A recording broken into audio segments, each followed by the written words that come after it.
My name is Samuel Gray and welcome to my presentation on management of seizures. In this presentation we'll be covering the management of seizures.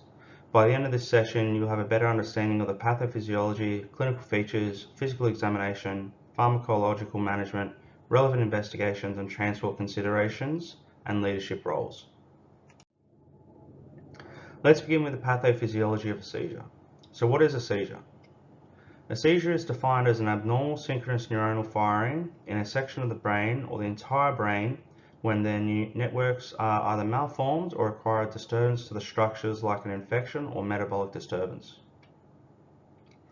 The main cause of seizures in children are genetic injury due to parental insult and malformations of cortical development. In adults, the main cause of seizures without genetic predisposition to epilepsy are encephalitis, meningitis, or traumatic brain injuries and brain tumours. In elderly patients, epilepsy is the most common cause of neurodegenerative disorders alongside with head trauma and brain tumours. There are 4 different types of classification for seizures: focal seizures, generalised, unknown and unclassified. Focal seizures are a seizure that starts from a specific area of the brain and replaces the terminology of partial. Generalized seizures are seizures that incorporate both hemispheres of the brain. Unknown seizures are exactly that, seizures that are unknown identification of being either general or focused through investigations, for example MRI, CT or EEG, and finally unclassified. An unclassified seizure is usually a seizure that changes throughout its presentation and cannot be classified into general or focused. After a patient has a seizure, they usually experience a phenomenon called the postictal phase. This phase is a period of confusion and anterograde amnesia that is universal after most seizures. The first seizure a patient experiences is a life-changing event. The seizure evaluation is usually based on clinical history. An accurate description of the event is required to make an accurate diagnosis. The description of the event is usually based off a bystander, with clinical findings for generalized seizures are usually either body stiffening or limb jerking. Some clinical features of focal seizures are complete absence, auras like epigastric rising, unpleasant sensations, olfactory sensations, palpitations, or complex psychic manifestations like deja vu or jamais vu, fear, elation, or autoscopy, and some somatosensory sensations like paresthesia, thermal disturbances, or conflicting in someone's personal body image. Continuing on focal seizures, we have visual disturbances as well, so hallucinations and illusions, altered sensations of the face or throat, limb jerking or dystonic posturing, complex behaviors, so repeated undressing and redressing, walking or running with no purpose. And patients who experience these focal seizures still have a postictal phase, so that's something which is important to note. So some universal features that may be found with either generalized and or focal seizures include urinary incontinence. Although it can be used as a diagnostic tool, it is also found in differential diagnosis including syncope. Tongue biting, which has been identified as a diagnostic criteria for separating seizures from common differential diagnosis, for example syncope. Self-injuries can include contusions, lacerations and wounds, fractures, abrasions, concussions and thermal injuries. These injuries may reflect the establishment of a seizure if unrecalled or difficulty in recalling but cannot be used as a diagnostic criteria. So essentially if someone urinates himself, it can be a sign of syncope, but if there's urination and tongue biting in an example, it can be a sign that the patient may have had a seizure. Physical examination. Any patient who is suspected of having a seizure should have a thorough physical examination conducted on them. This should include a thorough examination of different systems and patient's general appearance. For a patient's general appearance, poor concentration with examination, exaggeration, or dramatization of features and general confusion are signs that a seizure may have occurred. Vital signs may be altered, can include being febrile, hypertension, bradycardia or tachycardia. Head and neck examination should include searching for tongue or cheek biting, scalp or facial lacerations or wounds. For the cardiovascular system, you may find a drop in systolic BP, irregular cardiac rhythms, or a heart murmur. Respiratory system may have findings inclusive of a cough, while GI system may have things that are indicative of chronic alcoholism with acute withdrawals. This can include things like jaundice, ascites, and other long-term effects of chronic alcoholism. While examining a patient's musculoskeletal system, you may find injuries such as shoulder dislocations, long bone fractures, and general unexplained injuries. And finally, the examination of the neurological system may find focal deficits including motor, sensory, or visual, which may indicate a lesion of some form. Although complex, a physical examination must be thorough in nature, looking for possible causes of the seizure while also identifying if a seizure has occurred.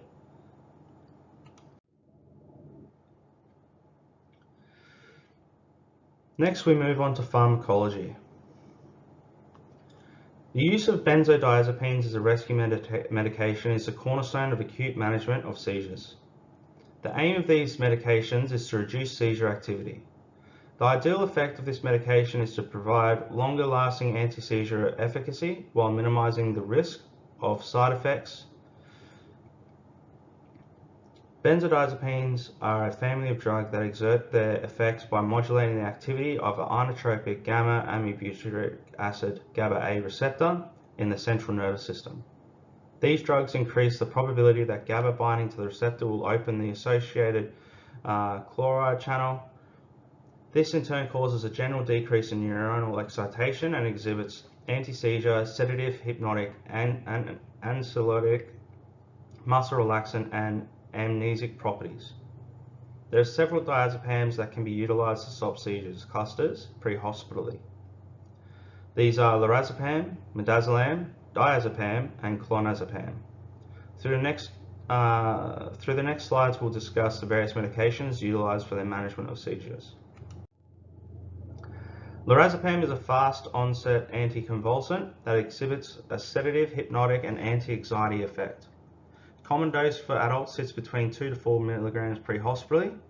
Lorazepam is rapidly absorbed sublingually and through intramuscular injection with bioavailability for all routes of administration exceeding 94%. Due to its low lipophilicity, lorazepam remains in the intravascular compartment.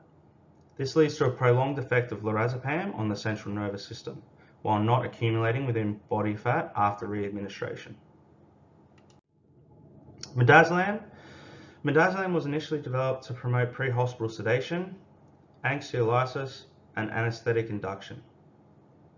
Midazolam's formulation allows it to be administered through a wide range of routes, including oral, IV, IM, buccal, and intranasal.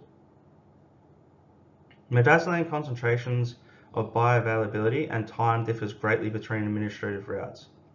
Compared to other benzodiazepines, midazolam has a relatively shorter half-life.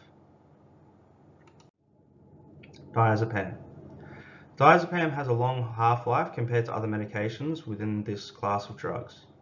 Diazepam is known to interact with several other drugs, including an array of analgesics, antibiotics, anticonvulsants, antidepressants, and alcohol. Diazepam should also be avoided in pregnant women as there is evidence of increased risk and harmful side effects to the human fetus. Clonazepam. Clonazepam has been used for over 40 years to treat seizures. Clonazepam is still in debate over its efficacy in the treatment of status epilepticus and seizure clusters. Thus, in various countries, regions, or nations, different medication availability is pronounced. Clonazepam is lipophilic in nature, that has an 86% binding affinity, which is lower than other benzodiazepines. This causes clonazepam to metabolize within 2 compartments that creates a higher verified half-life within patients, with elderly patients experiencing extended half-life due to reduced carrier proteins. Levetiracetam. Levetiracetam is an anticonvulsant medication that should not be used in patients prophylactically unless they present with a history of seizures. Levetiracetam is commonly for status epilepticus or seizure clusters that are refractory post-benzodiazepine administration. Levetiracetam binds to synaptic vesicles proteins SV2A, interfering with the release of neurotransmitters stored within the vesicle. It gains access to these vesicles when neurotransmitters are recycled within the synaptic cleft. Thus, it selectively accumulates in and inhibits the rapid firing of neurons. Levetiracetam also inhibits potassium and N-type calcium channels. Relevant investigations. All patients who present with their first seizure should have a detailed clinical history examination conducted. An EEG should be conducted as well. A brain MRI or CT scan should also be conducted to investigate for lesions and abnormalities. And the establishment of a seizure protocol usually includes EEG and MRI scan in most hospitals. Transport decision making and leadership roles. Initial response to seizures is the management of ABCs while trying to establish a history while identifying possible reversible causes. Airways should be managed with early oxygenation to establish SpO2 above 92% with recommendation of MPA usage instead of OPA due to the risk of trauma to the responder. So this is to prevent being bitten. Breathing can be managed via the use of bag valve mask ventilation as long as providers understand that risk of aspiration increases with its usage. A complication of medications administered to a patient during a seizure can cause respiratory failure leading to intubation, which is also recommended for recurrent seizures or depressed mental state. So if a patient is continuously seizing post-administration of benzodiazepines, the consideration for RSI should be considered. Circulation means early IV access. This increases the ability for various other medications to be administered, especially in the setting or requirements of RSI as discussed in breathing. Disability and dextrose should see early glucose measurement as seizures can be caused by hypoglycemic state. And any patient who is presented with a seizure should be transported to an appropriate medical facility with treatment required the use of benzodiazepines.